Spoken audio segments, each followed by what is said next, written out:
All right. Well, thank you all for joining for this breakout session as part of the National Hazard Center and our National Hazard Mitigation Association practitioner meeting. Really excited about this panel today. I'm going to do an introduction of both of our wonderful panelists, each right before they present. As they present, if you want to include questions in the chat, I will capture those at the end. We'd like to have more of a discussion format at the end after both have presented so that we can have a collaborative approach to answering these questions. But certainly if at any point, if Jill or Julie want to answer a question that you see in the chat, during, you're more than welcome to pause and do so. So right now, we're very fortunate to have Jill Jamison. She is the president and CEO of the Illuminati Infrastructure Advisors. This is a boutique advisory firm, and they specialize in helping the private sector and the public sector for finance and delivery of complex infrastructure projects and in a timely and cost-effective manner. And this is incredibly important based on just the plenary that we just had and talking about some of those complex situations. With 30 years of experience, Ms. Jamison is a globally recognized leader in infrastructure finance and delivery. She's worked extensively throughout the United States, Latin America, Europe, and Asia, and is a distinguished senior fellow at Northeastern University's Global Resilience Institute. She's successfully helped clients on over $35 billion in infrastructure projects across multiple sectors and advises a wide range of federal, state, local public authorities across the U.S. and the globe on infrastructure issues, from policy and legislative to project-specific transactions. She's also an author and a frequent keynote speaker on issues relating to public infrastructure funding, finance, and delivery, and has been called to testify as an independent expert before the U.S. House of Transportation and Infrastructure Committee on both policy and legislative issues relating to infrastructure. So she's at the forefront of issues relating to funding, finance, and delivery of resilience infrastructure, and is working on a wide variety of federal and non-federal authorities to identify and implement complex resilience programs and projects, and was recently named Person of the Year by the P3 Bulletin, a global journal focusing on the use of public-private partnerships in infrastructure. So we're very happy to have her today, and we're going to have her speak first before we turn it over to Julie Roberts, and I'll do her introduction following Ms. Jamison's presentation. So with that, Jill, please take it away. Thank you so much, Erin. And I think we're out of time now because that was a long introduction of me. So basically, I think Erin's introduction is that Jill is old and I've been around this for a long time. So no, it's a real pleasure to be with you today. And the issue of funding, financing, and delivering resilience infrastructure is very near and dear to my heart. Working very closely with the Global Resilience Institute out of Northeastern University in Boston. And so a lot to talk about here today. So I will jump in. I do want to warn that there are more slides than time allotted. So I did that on purpose. We'll leave this behind for you guys so that you can look at it. But there's some what I think might be useful slides if you're looking for grant money and those sorts of things coming up, but I won't have a chance to get into them in all the detail. Just to contextualize this, I mean, we're living in an apocalyptic society now. Every day you turn on the news and you get, just inundated with natural disasters which are coming at us. In 2021, for instance, we had just come out of, the global pandemic. We were still in the global pandemic, but there were 20 weather-related, climate-related incidents that were each valued at over $1 billion. The total cost of the U.S. economy was over $145 billion in direct costs, and it also had significant downstream economic effects. So this is a real and pressing issue. It's no longer a theory of what's going on. Are we getting worse? Are we getting better? From 1980 to 2021, the annual number of events over $1 billion that were hitting the United States, it averaged 7.7 events.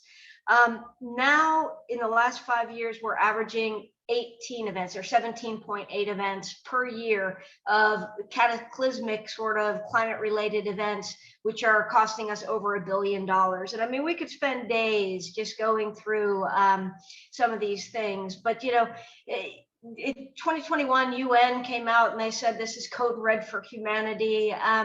This year alone, in 2022, we've had extreme weather events that have upended the U.S. economy. It's costing taxpayers over $100 billion.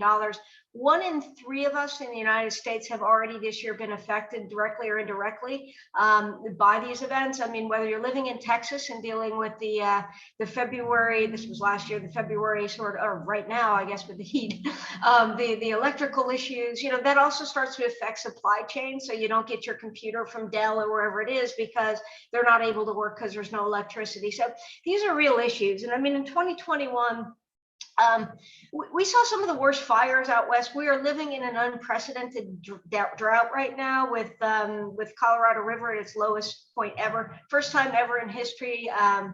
The Oroville electricity system had to stop because it's a hydroelectric dam and they didn't have enough water. But you know, there was a really interesting event this year on June 13th, if you weren't aware, where there were 13 national sort of FEMA related natural disasters all happening concurrently. So you had fires, you had tornadoes, you had heat waves, you had flooding, and they were all happening concurrently. And I think that just speaks to the urgency of the need to address some of our climate risks. This, again, it's not a one and out that something happens. These have downstream implications.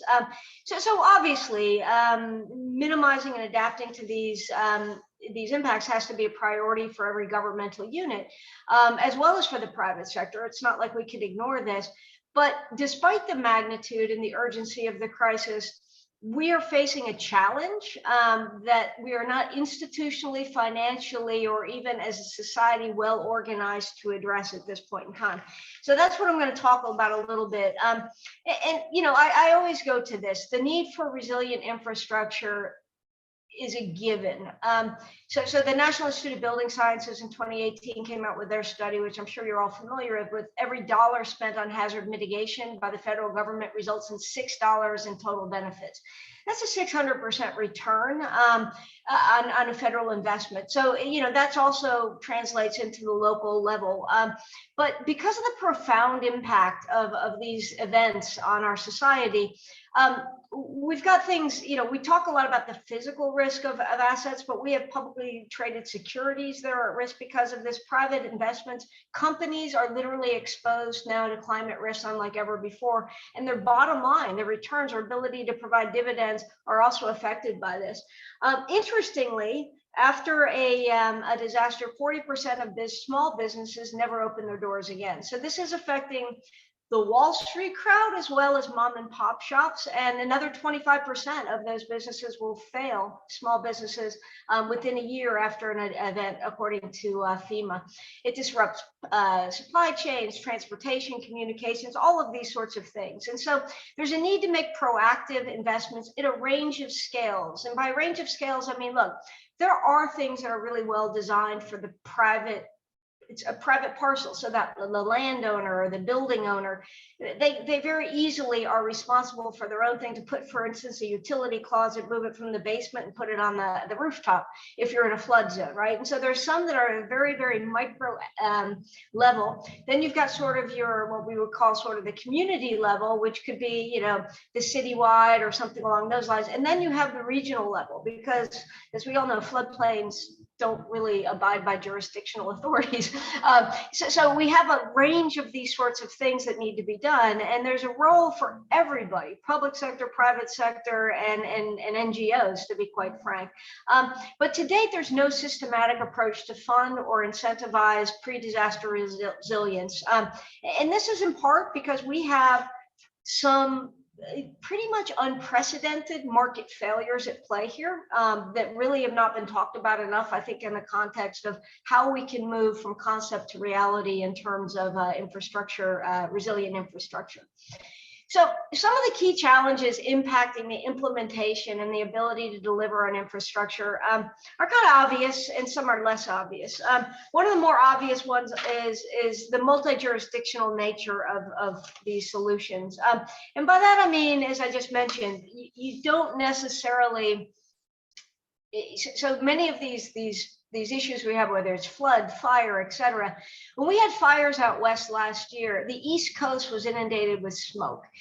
This is a problem that needs to be resolved. It's sort of the source of the problem, but it's a national problem. So the beneficiaries of any of those sorts of implementation tools are maybe more broadly arranged than just simply those who are actually at the forefront of the problem.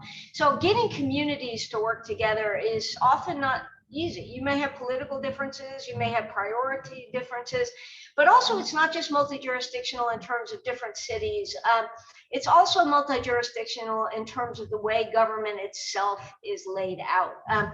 These issues are cross-cutting, so you might need an airport authority, a water authority, the city, Natural Resource Commission, and others to come together and pool their money and figure out how they're going to implement this. And this is just not the way the United States is designed at any agency. So you're needing to put together joint power authorities and all sorts of things to be able to address this on sort of a market level. The second and probably most important, outside of the jurisdictional and the need to build consensus around some of these things, are the market failures. And by that I mean there is no real data out there about the cost of doing nothing. We can't, the insurance companies, we often say, let's go to the insurance companies. If we invest in this, our premiums should go down. We can monetize those premiums. The insurance do not use risk-based policy determinations. FEMA as a policy underprice insurance policies, right? So we've never been able to predict with great exactitude either when and where these events are going to come up. So it's a very imperfect science, which leads to a lot of market failures. When we compare it to other initiatives like clean energy, et cetera, we can be very predictive and we can determine the value of making certain investments and the cost offsets by doing that. But in our world, the market failures around this are limiting even financial tools, or limiting the ability to find funding streams for these sorts of things. So that's a big issue that's out there facing a lot of communities. Competing priorities and funding availability is another. As much as we like to talk about this in conferences and in venues like this, for every dollar that we think should go into infrastructure, there are 100 other people saying, you know, we need it for something else, right? And I'll talk a little bit more about that, but we are, as a nation, in the whole about our need to invest in infrastructure, and resilience is a part of it, but there are also other competing priorities out there. And so, you know, everyone's fighting for each available dollar. On top of that, resilience infrastructure is not easily monetizable. There's no cash flow associated with it. And as I said, even if you try to be creative and think about things like maybe we can monetize some of the savings from insurance policies, et cetera, due to the market imperfections around that, it has failed left and right every time people have tried to go out there. So these are sort of important concepts. Scaling and scoping of investments are also tough. Again, it's part of that multi-jurisdictional nature. I often say that a levee is only as good as its weakest part. And so when you need multiple communities to come together to build a integrated solution, you can't really piecemeal it together and get the results. You need to figure out a way to make sure that there's certainty in the delivery timeline, et cetera.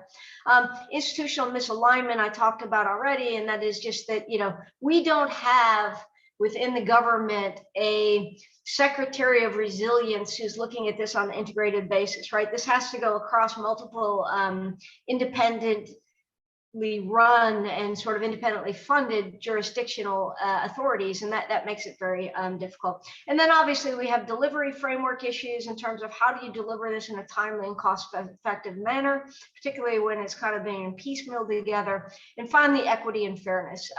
Clearly, those who are suffering most from this are those that that can least afford to invest in the solutions, right? A lot of the communities that are at highest risks are poor communities or rural communities that can't afford this, and there needs to be equity and fairness taken into account in all of this.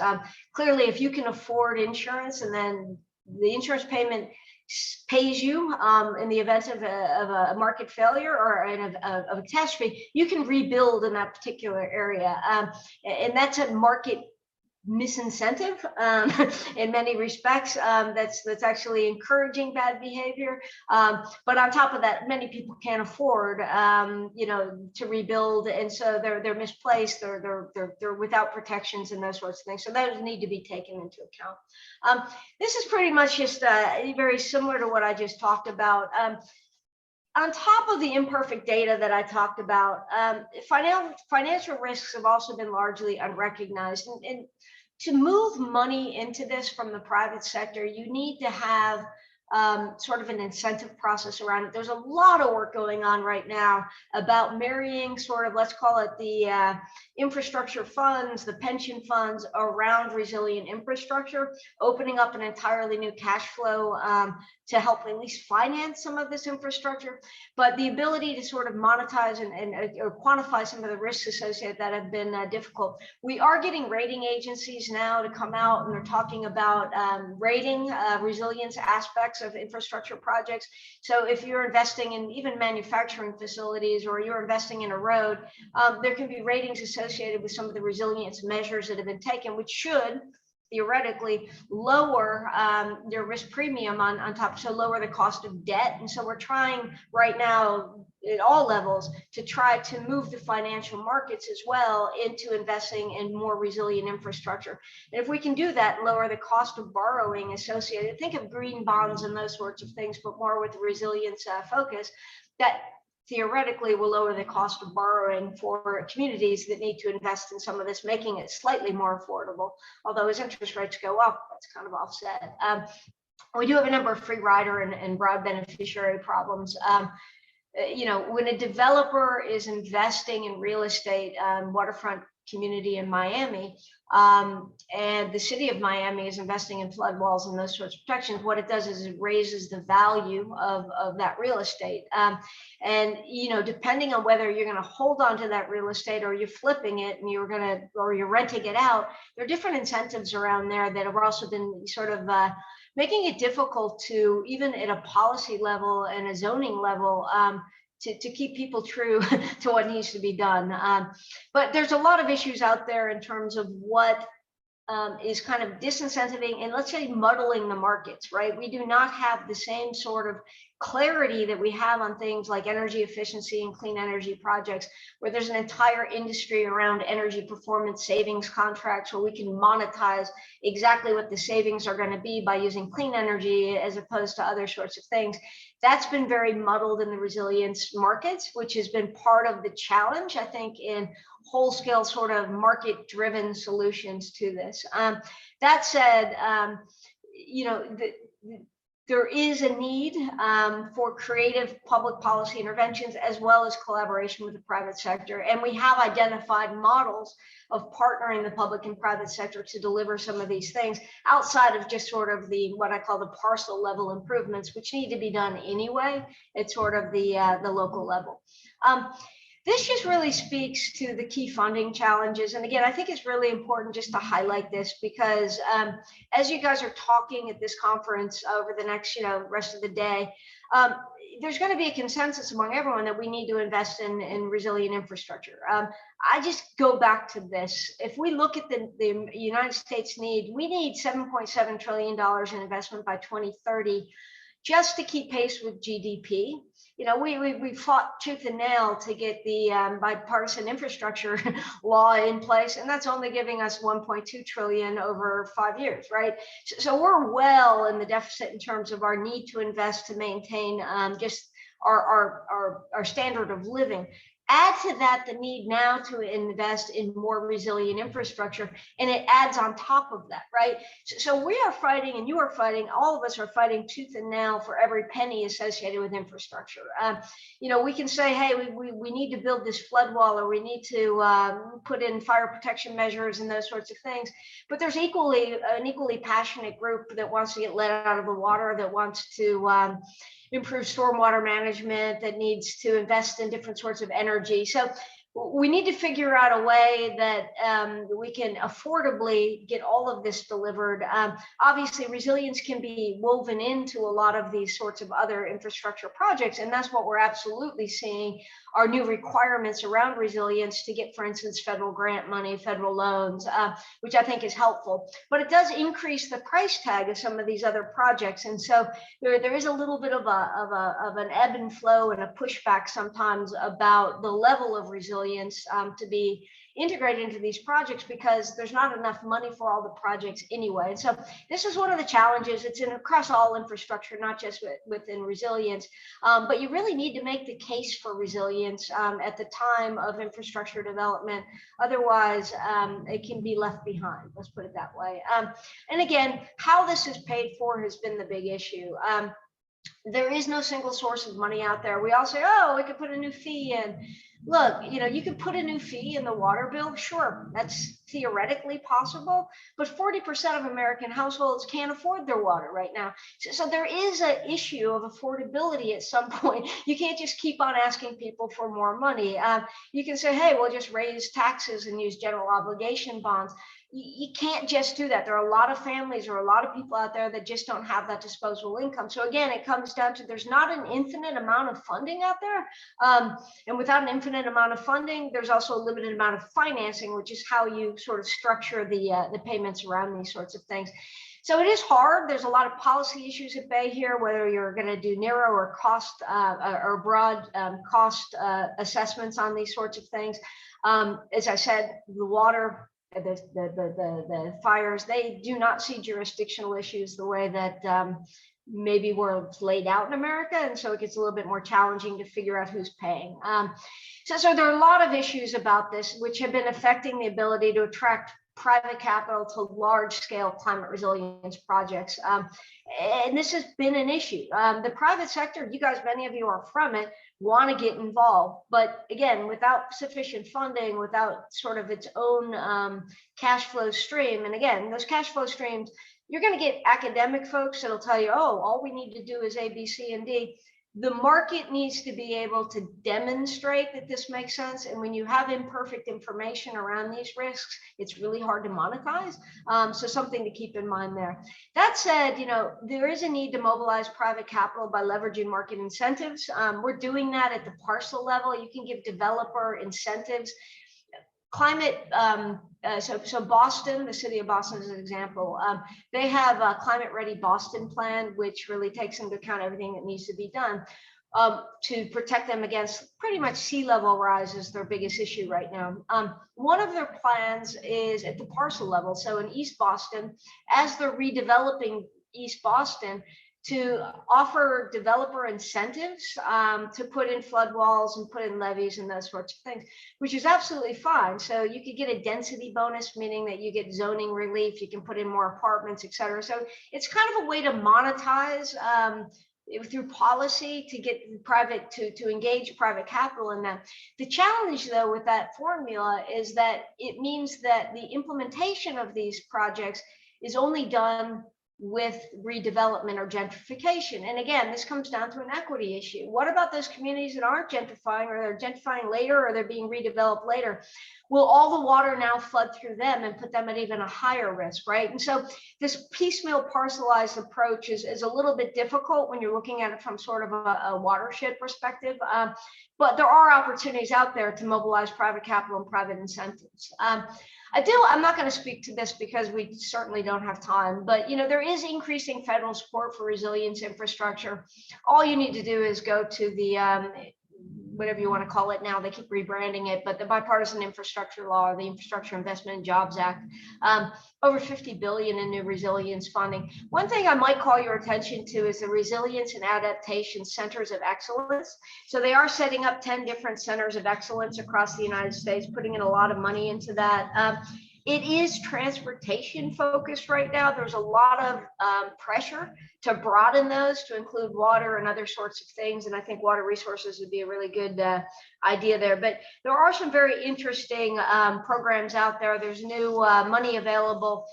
Again, though once you get into the grant programs, they tend to be smaller size grants and it starts piecemealing things together. But there is money out there. I won't talk about it right now, but there is. There's also a lot of work being done on the financial market framework. And I expect that many of you are not from the financing world, but to be able to move money into these sorts of things and to leverage sort of private sector investment and maybe speed up some of these programs, we need the financial market to be ready to adapt and to accept some of these things.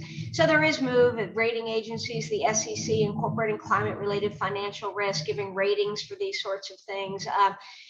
Doing better assessments of what assets that have been invested in are susceptible to climate risks and those sorts of things. So there's a lot of work being done on this. But despite that, to date, it's been pretty much a swing and a miss by the financial sector to come up with products that are interesting. So one that you probably heard of are CAT bonds, catastrophe bonds, and we also have resilience bonds.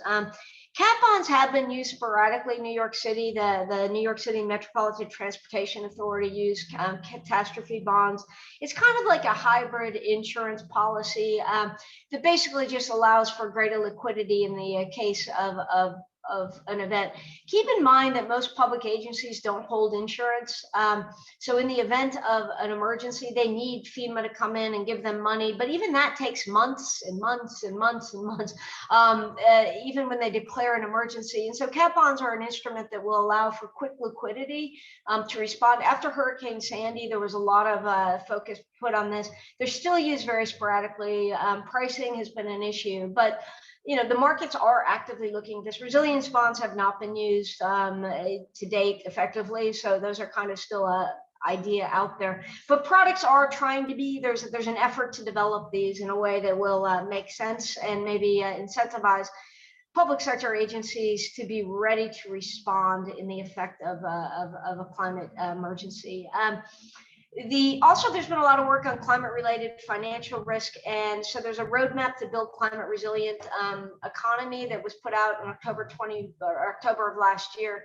Oddly, very few people took note of this. I think I was the only sort of nerd that kind of looked at this very, very closely. I talked a lot about it with the folks, but basically it's just how the federal government is incentivizing and using resilience as a way of scoring for grants and loans and basically trying to incentivize pensions and life savings and those sorts of things to better assess climate related risk. But its purpose is to basically move more money into resilience related infrastructure and build stronger, more resilient infrastructure in communities. So it's worth taking a look at. There's still a lot of work going on with this, but it's definitely an interesting approach. But I would also say one more thing about the challenges, and that is the delivery challenges. So even if you get the money together, we have seen really pathetically poor implementation of large-scale resilience projects. Typically, and you see this on the right, look, this is all mega projects, which are anything over $1 billion, which in today's world is like nothing, right? So 9 out of 10 of the world's mega projects overrun their budget, are delayed, and don't deliver the expected benefits, meaning that because they're so delayed, that cost benefit analysis that you do up front is really just thrown to the wayside.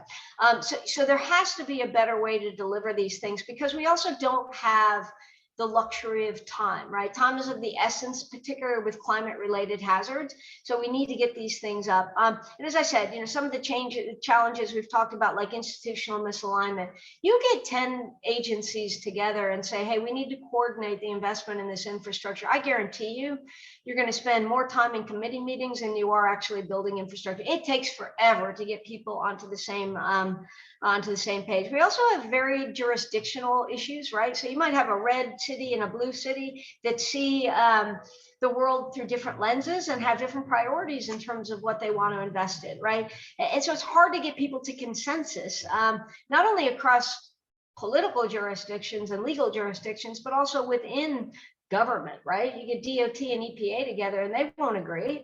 They never agree. And so it takes a lot of time and effort to get people on the same page. And likewise, as I said, the nature of this infrastructure is not just we're building one flood wall. You might need flood walls, levees, all kinds of different parcelized or smaller scale investments that together work to deliver the solution. And so piecemealing this together has been dangerous, to be quite frank, because it often, as I said, piecemealing it together, you might get the investment first in wealthier communities, which actually is flowing the water or flowing the dangers into poorer communities. So we need a timely approach.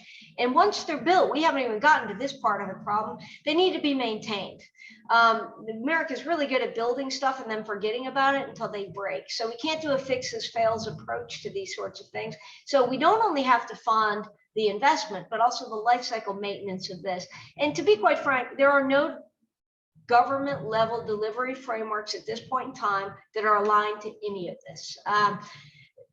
Program management stuff is out there, but that's very slow and that is very inefficient. The one model that seems to be gaining a lot of interest is what we've been doing in the water sector for some time, particularly in stormwater, which is the CBP3 model, community-based public-private partnership. To get more information, just go to EPA and look up community-based public-private partnership.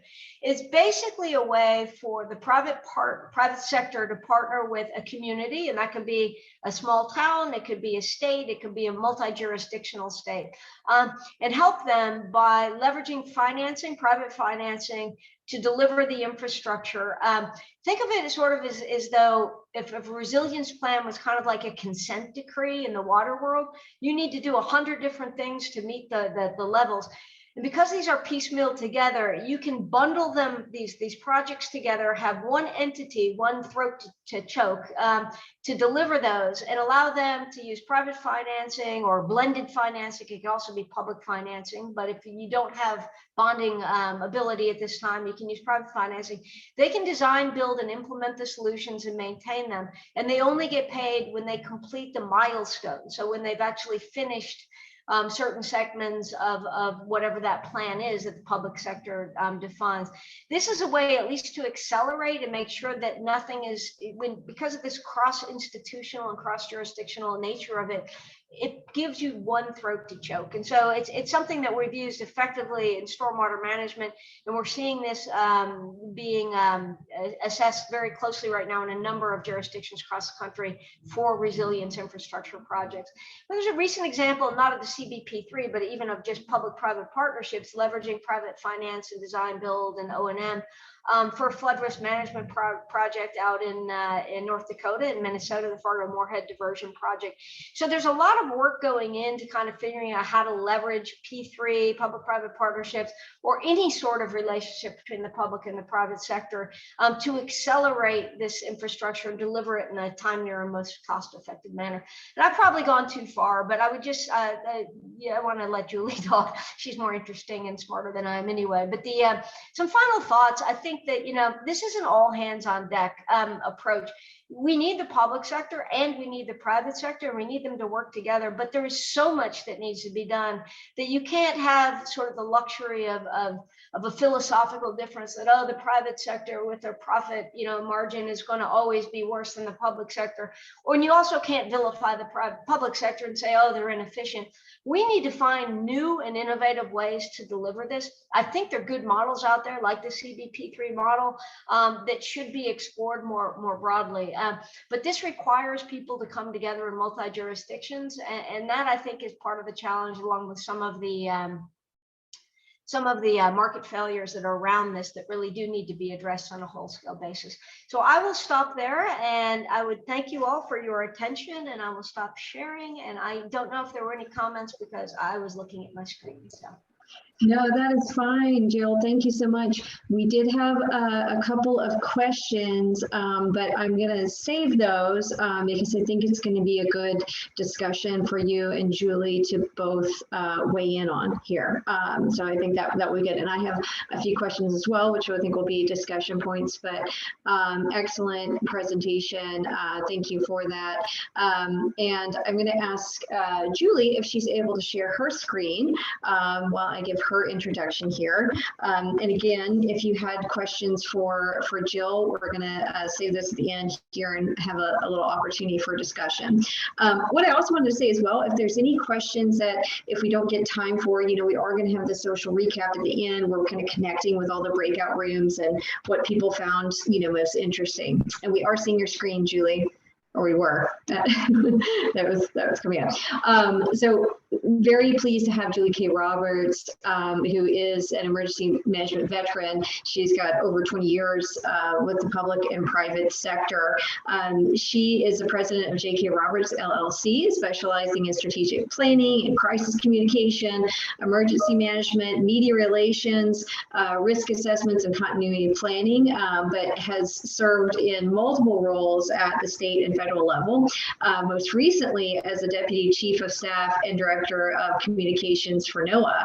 And it was there that she developed and implemented strategic communications plans for ongoing operational programs and coordinated efforts for NOAA's nationwide emergency management partners during natural disasters. Prior to that, she was in Florida and serving as External Affairs Director for the Florida Division of Emergency Management. We have a lot of FDIM representatives here today, and some, notice that Laura's on our separate breakout. But she also served as a private sector coordinator with FDIM, the statewide disability coordinator, legislative and intergovernmental director, and a communication director, and was nationally recognized for the Kids Get a Plan outreach campaign, which is very exciting. And, it's here that, she's built a lot of awareness and these public-private sector summits in leading activations for the state emergency response team. She was also an appointee for George W. Bush's administration under FEMA Director Joe Albaugh for the U.S. and also with the U.S. Department of Labor Secretary Elaine Chao, U.S. Department of Commerce Undersecretary for International Trade Administration, and the U.S. Ambassador to the Netherlands. So she's a lot of background in policy and working at a national level or even international. She is a native of Marshall, Texas, and holds a certificate in emergency management from IAEM, the International Association of Emergency Managers, and has completed the Center for Homeland and Domestic Security Executive Leadership Program at the Naval Postgraduate School and the FEMA Executive Leadership Program, as well as the National Preparedness Leadership Initiative through the Harvard Kennedy School Center for Public Service. And she earned her Bachelor of Arts degree in Communications and Political Science from East Texas Baptist University. And so we're really excited to have Julie here and for her to add on to possible solutions for what Jill has just presented. No pressure at all, Julie, just, solve the world's problems. Now go. And Jill, I actually agree with you. I think Erin, gives us both a lot of credit with our bios there. So thank you, Erin. I appreciate that. I didn't mean for you to have to read the whole thing, so I appreciate it. Thank you. I want to make sure I do a shout out to Annie for this invitation. We met a couple of years ago at the NHMA and the IAEM conferences, and we chatted about a month and a half ago. And so I thank her for this opportunity, and I look forward to the discussions with Jill at the end of this. So I just want to go through, and Annie kind of alluded to it earlier today when she was talking about the panel. And so I'm going to go through and describe and explain to you guys what this is. This is a new association. It is the Private Sector Emergency Management Association. It's, it says here on the screen, why now is the important time for the private sector to get involved in building resilient business communities. Just a little background, as when I was in Florida, we built out a very robust program with the public and private sector in blue sky, because I always say don't exchange a business card during a disaster. It's a very key part to this PPP. And so When I left Florida, the program was handed off. And then as you know, over time, things happen, funding happens, changes in personnel. The program isn't necessarily the same as it was when I was there about 6 years ago. So 9 months ago, in the middle of Hurricane Ida, I said to myself, oh my gosh, we really need an association that brings all the private sector together, that's not government funded, and it's run by the private sector. So that is really how the private sector, or we refer to it as FEMA, was created. It's almost a year now in the making, and we just officially launched this past week with letters going out to a wide variety of stakeholders. So if I can get my screen to move here. All right, so here you'll see a quote from a former administrator for FEMA, Craig Fugate. Craig's also a family friend. And here's one of the things that he's always said is, you know, what I learned over a lot of disasters was instead of competing with the private sector, we really need to be working as partners. Oftentimes we've been asking their own question. We've been asking what the private sector can do to support our mission. We should be asking questions many times, what can we do to help the private sector get back up operational? So what is FEMA? FEMA is got 4 different tagline, or a tagline that we use, which we refer to as our 4 C's: connect, communicate, collaborate, and coordinate. The FEMA is going to be a conduit between business members and the communities they support. We envision a completely integrated preparedness, risk reduction, and response reality between business, industry stakeholders, and public sector agencies across the United States. A little bit of a history, I'm just going to do high level of how private sectors responded previously to disasters. You know, Walmart really took a lead role when it came to Katrina. They were one of the first to be able to get into the New Orleans area. And so they helped, that started off how Walmart responds to disasters. Home Depot was very active when the Joplin tornado happened. And then you'll also see at the bottom, Verizon, when Hurricane Sandy happened, Verizon actually came in and put charging stations next to the public buses where people were getting warm. And so therefore they were able to charge their phones while being warming there on the bus. HEB does quite a bit of response. They actually were just very active in the Uvalde shooting down here in Texas. So they're a very big response partner, especially in the Texas area. And then the final photo is Publix, and that's Hurricane Irma. That was a very proud moment for me because my old deputy in Florida sent me this as she was coordinating the Publix, returning to the Keys with, with their grocery items. And they had to have that actually escorted by law enforcement. It was a very proud moment to be able to see BJ get the Keys back up and operating really quickly with the private sector. So what should the role of the private sector be in disasters in 22? We need to identify and mitigate threat, which is what we're here talking about. We're also wanting to talk about resilience that focuses on the employee and family and business preparedness in all the communities, because more resilient business and more resilient families means that communities come back sooner.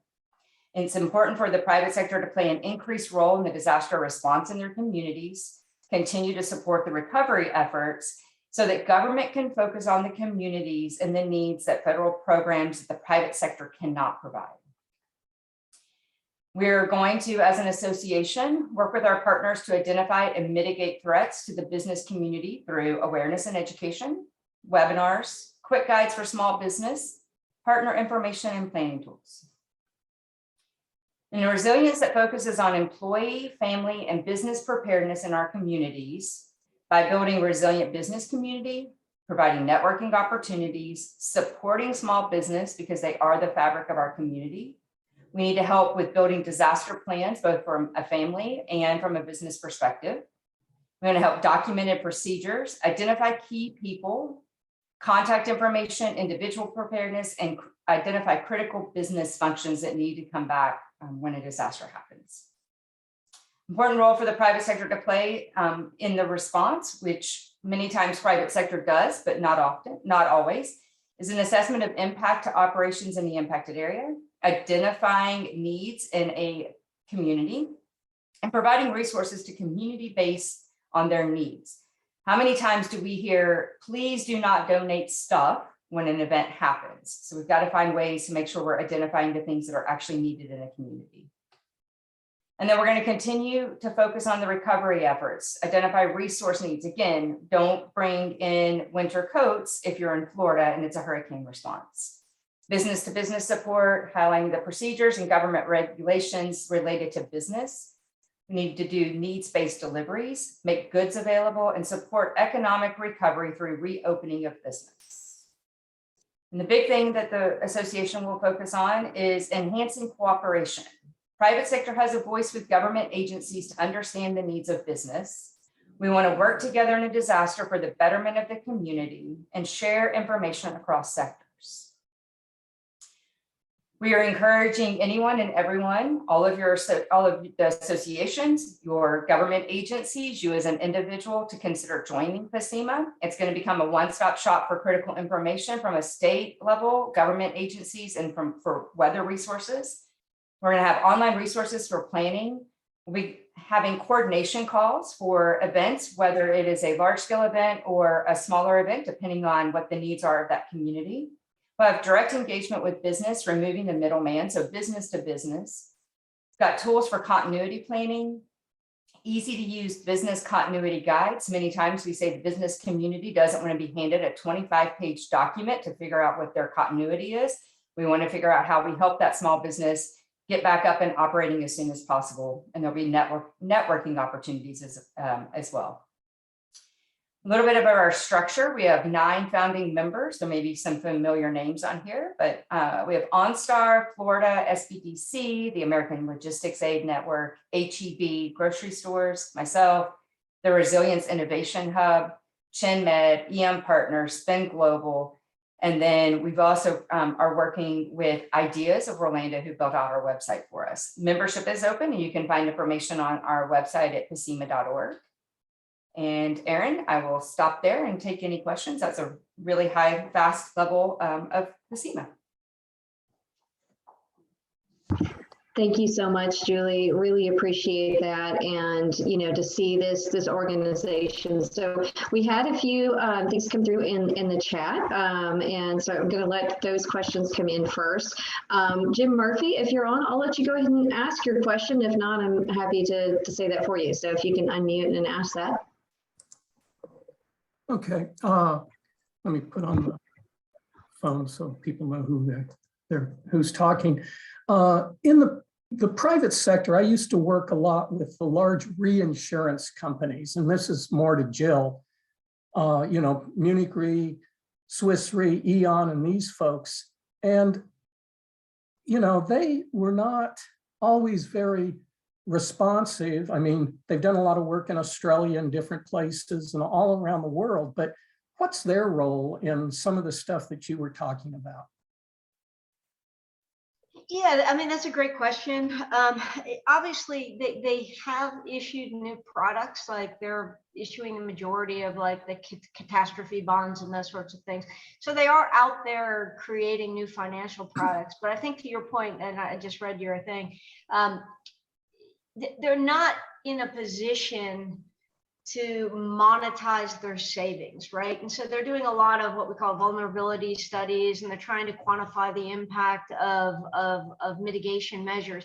And I think there's a thesis out in the world, I don't know who put it out there, that somehow the insurance companies, by investing in these sorts of resilient communities, would benefit because they would have to pay out less in the event of a disaster. But the truth, as I said, is that we have such imperfect markets, right? And imperfect information. It's very difficult to predict with accuracy the timing, the extent, and the duration of any climate related event. And things are changing, right? And so, but they are out there, and they're out doing things, and they're coming up with new products, and they're actively looking at vulnerability investments and those sorts of things. But the truth is they're never going to be at their own sort of initiative at the front of this. I think they're going to come up with new products, but I don't think that they're going to be at the front of it. This is where recent initiatives at the federal level to require more disclosures, even for the insurance companies, to talk about their risk profiles in front of natural disaster, I think are going to be helpful. What we don't have, and we have in every other sector, a really clear disclosure requirement around other sorts of risks, but not around resilience and climate related risks. So those are some of the things. But yeah, I mean, to date, it's really been mostly on studies. They're funding a lot of studies. I'll be honest with you, because I go to a lot of their conferences. But most of what I've seen in sort of a practical sense are their financial instruments and new forms of insurance and those sorts of things. And the cat bond is the one that comes to mind. They're the #1 issuer of those in the world. Okay. Before I get to my second question, an interesting piece of trivia: Munich Reinsurance, located in Munich, Germany. When you go to their headquarters, they have a beautiful double staircase with a huge chandelier and a mosaic in the back. And the mosaic in the back is a picture of the 1908 San Francisco earthquake, because that's how they established their reliability. Was they were the only firm that paid off all of their, insured folks, and that was in the San Francisco earthquake. Item number 2 is really important, and maybe it's changed, and I'll ask both of you this. In the past, when we go to the bonding companies, they were really not interested in giving lower bond rates to communities that were investing in resiliency, because they said so much money flowed in after a disaster from the federal government that there was not an incentive for them to invest in resilient communities. And I'd just like to know, has that changed, or what's the status nowadays? I think I'll start, and then I'm sure Julie might have a perspective on this as well. But I think that that was a disingenuous response, if that's what they said. It's not only about the money that flows in, it's the timing of the money that flows in. And businesses, if they don't get that money quickly, they're big issues, as is with the government, right? So that's why 40% of small businesses fail after a disaster. Federal money comes, but not as quickly as it needs to come. And so there's that need for the bridging and those sorts of things. Financial instruments, again, the cat bond is a really good example. That's not usually used for small businesses, but that was created for the sole purpose of addressing the problem of the timing of cash flows after a disaster. And so I think that maybe they were being a bit disingenuous, but there is misaligned incentives. And I think that we as a nation need to look closely at that. And again, FEMA, for the good that it does, because it subsidizes insurance rates as well, it incentivizes people to rebuild in vulnerable areas and those sorts of things.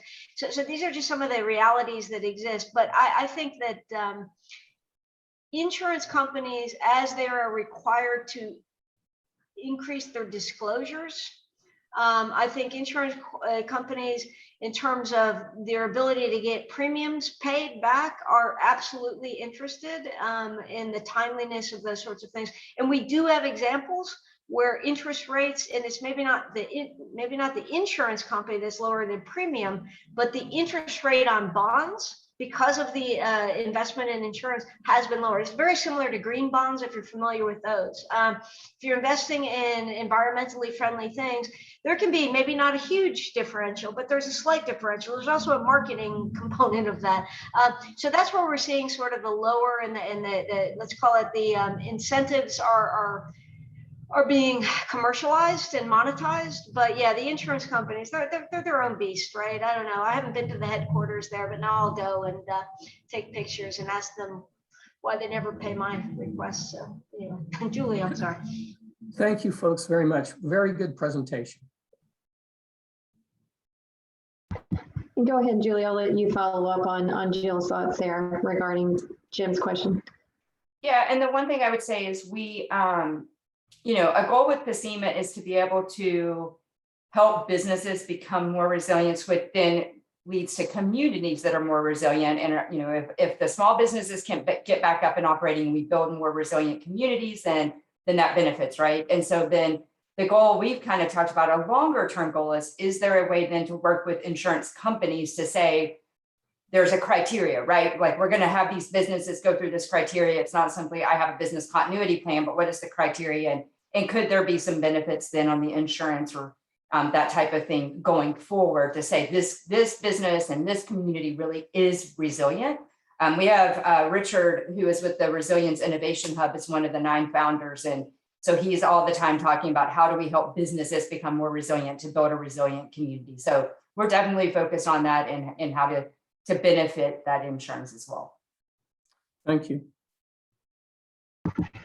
Yeah, and I saw the note, we have about 5 minutes left, so I'm going to kind of wrap it up, but also tie into what Tom Hughes put in the comment. So hopefully he's still on, but if not, I mean, some of what you were talking about, Jill, and yours, you know, this all hands on deck approach and what it takes because we have these mega projects, and I agree, I've seen it even on smaller projects where you go through phasing with something, and what you initially thought was cost effective is 2 years later, people have dropped out, whatever has changed in the market conditions, and now that can't be implemented.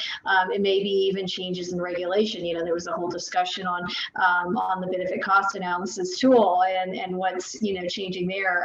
So we won't get into that, but this all hands on deck takes a village approach, and I know from your side working both on the public and private sector, and then Julie on your side too, working with all these businesses and founding companies, it seems like there is a lot of folks on the private side that are interested, that are willing, that want to get involved in this.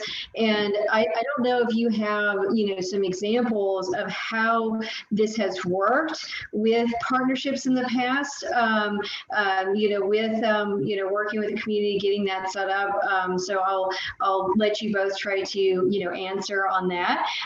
But I was going to point out from what Tom Hughes said is that in Pennsylvania, they have a business emergency operations center, EOC, set up in for blue skies time. So that seems like a good example for, something that would be a path forward for this kind of all hands on deck approach. So I think Tom gave one example there, and we can let him talk about that, but just curious from both of your perspectives, what you've seen that's worked, or maybe that hasn't worked, or maybe it's just yet to come. I want Julie to go first because I've talked so much. Oh, no, Joe, I was going to say, I would just say that, there's a lot of really successful public-private partnerships that do exist, not necessarily from a formal standpoint, right? So a lot of them happen when an event is going on and we need to figure it out. And so I think there are those examples. And what we're just hoping from a FEMA standpoint is that we can determine those partnerships during blue sky, so that we're not trying to figure it out when an event's happening, right? Like what I said before, never exchange a business card in the middle of a disaster. And so I think that's really our focus. And then I know we just have a couple minutes, so I'll turn it over to Jill to wrap up with her example as well. I think that's a good example. I mean, Erin, there's so many ways for the private sector to be engaged in this. So I think at the forefront of everything is at the planning level. So there are a lot of communities that still don't even have sort of the integrated plan, right? So if you look to, as I mentioned before, Climate Ready Boston, right? That was a group of people that came together, that really academic, private sector, public sector, that came up with a plan for addressing this. And the benefits are spread widely from, developers to the public to everyone else. So I think that there's always that role. And I think even with the federal government, as I mentioned, with the new resilience technical assistance programs and those sorts of things, there could be opportunities to get the private sector engaged in that. With the delivery of infrastructure, resilient infrastructure, or infrastructure for resilience, so before the storm, there's no lack of opportunity, right? But some of it, as I mentioned before, is going to be at the parcel level. That's entirely private sector, right? So we don't even need to think about the public sector. If you need to move your utility closet from the basement to the rooftop because that's going to save you $50 a month in your insurance premium, then you're going to be incentivized to do that, right? But some of the broader sorts of implementation programs at the community level, city level, or even at the regional level, as we showed with like Fargo, North Dakota, as well as with the community-based public-private partnership, there's a huge opportunity there from the financing, the delivery, et cetera. And on the framework issues as well, I mean, I know that most people on this call don't think a lot about, the SEC and the federal and the insurance companies and bonds and those sorts of things. But there's a lot of movement right now to try to incentivize a change in behavior in terms of financing of these sorts of projects, and with greater disclosures, with more SEC regulation around some of this, because this is an area that has just kind of not existed. But I think that there's no lack of opportunity for the private sector in this, but you have to work together with the public sector, because you need an integrated plan, and it all starts on that plan. Once you have a plan, you can map a way forward. What I think is really lacking in a lot of communities is a realistic plan, and that is, that's something that I think a lot of the folks on this call probably have good resources and could be helpful. And there's money available through the new federal programs to allow them to get engaged in that capacity. Yeah, and I think that message is very well received with this group on getting a plan together. But with that, I know that we're out of time, so I thank you both for this and for this session. It was perfect as a follow-on to the plenary and those discussion points. So I look forward to our social hour where we can recap, and if there's additional questions, and we can kind of combine some of the thoughts from both of these sessions. So I will turn it back over to you, Kate.